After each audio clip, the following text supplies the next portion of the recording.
Did you know that about 25% of single stream recycling is actually too contaminated and gets sent to the landfill? On this episode of Unsung Heroes, we're going behind the scenes at the Quail Street Recycling Center in Lakewood to see what it takes to make sure that your recyclables get turned in to new products.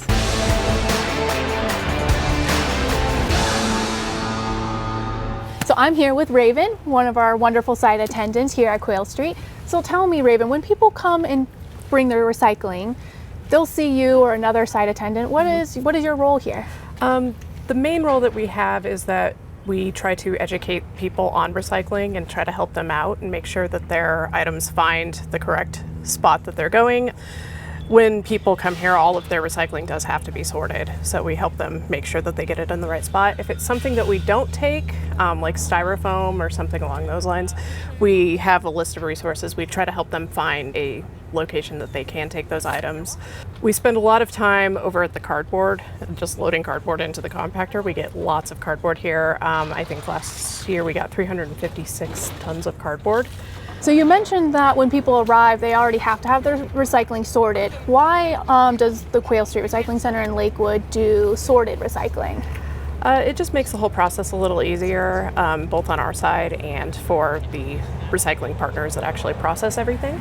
It cuts down on the amount of trash that we receive in our roll-offs and the amount of time that we spend taking trash out of the roll-offs. Like I said, it makes it easier for the site user as well, because if they sort everything before they get here, then they can get in and out of here in like 5 minutes, as opposed to taking 40 minutes or more to kind of go through everything. What is the most common mistake people make then when they come here? They're sorting their recycling, they brought all their stuff. What is the most common mistake that you see?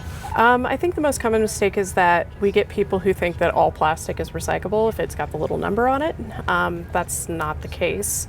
The number actually doesn't really mean anything. That's just the resin content in the item. So we accept things based more on the use of the item. So we accept like food grade plastics.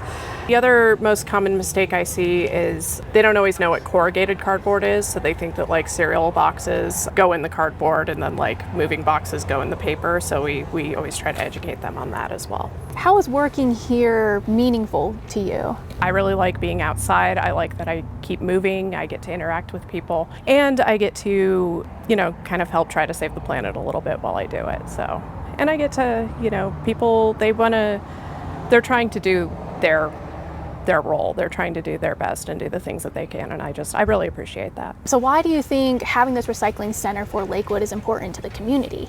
I think it gives people a place to go for people who, they live in apartment complexes or condos and they don't really have recycling that their complex pays for, or their HOA, if they live in a house, it's not something that they want to pay for, their HOA doesn't want to pay for. So it's just really nice to have a site for them to come here. I think it's also important just because we do try to educate people, just to kind of get that information out about what actually is recyclable, how does it work.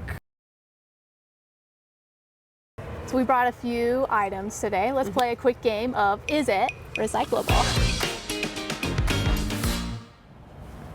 All right, so we have all of these materials that people have brought in. Let's see what is and is not recyclable. All right. Well, we'll start over here with the paper products. So most of this is corrugated cardboard. Some of it is not. Some of it will just go in paper. So things like the paper bags here, those will go in paper. A lot of times people do like to kind of transfer them all together. So if you do that, just make sure that you separate out your cardboard. So corrugated cardboard will go in a different place, and if you want to know that if something is corrugated or not, the easiest way to tell is to just tear it open. And if you see this wavy middle layer, then it's cardboard. If you don't, then it just goes in paper. So this stuff will go in paper. This is all cardboard. We can take cardboard that has like prints on it. We get that question a lot. If it's like a shiny print, can we take it? The answer is yes. And then the sort of thicker stuff here that you get in a lot of like IKEA packaging, that also goes over here in cardboard.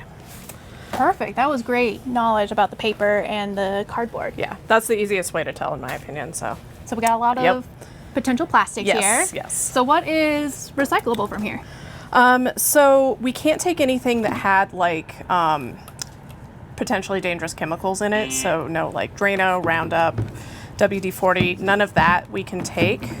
None of that. This is windshield wiper fluid. We can't take that either. We can't take plastic bags. We get lots of plastic bags here.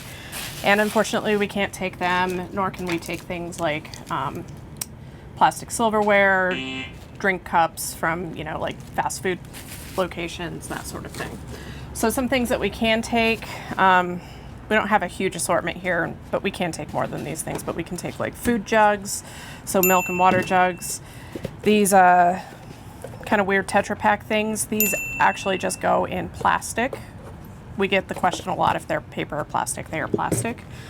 And then we can take things too that are like soaps and detergents and that sort of thing, because that's a different sort of, these are non-toxic. Well, these are non-harmful chemicals, so they're separate from that.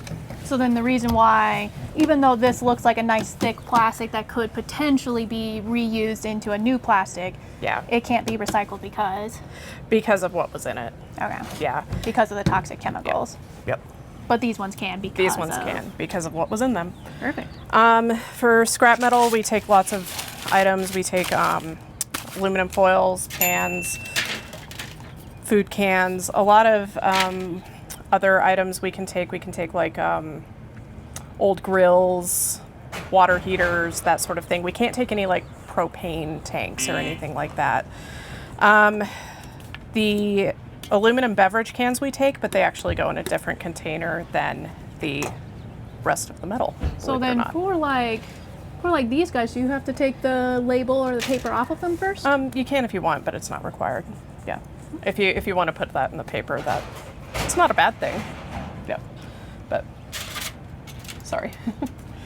And then the last category that we take is glass. And for glass, we can only take food jars and beverage bottles. And that's just because of there's a lot of different types of glass, and they will actually, when they process them, they will actually explode. Okay. If it's the wrong type of glass, they will explode while they're processing them. So we don't want that to happen. So we can't take any like drink,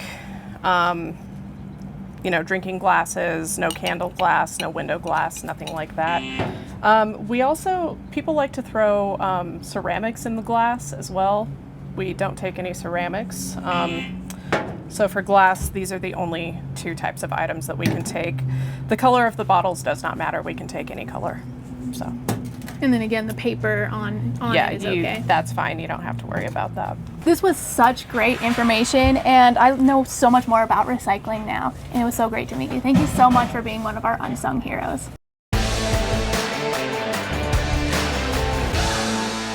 And if you would like to know more about recycling at Quail Street Recycling Center, visit our website. See you next time.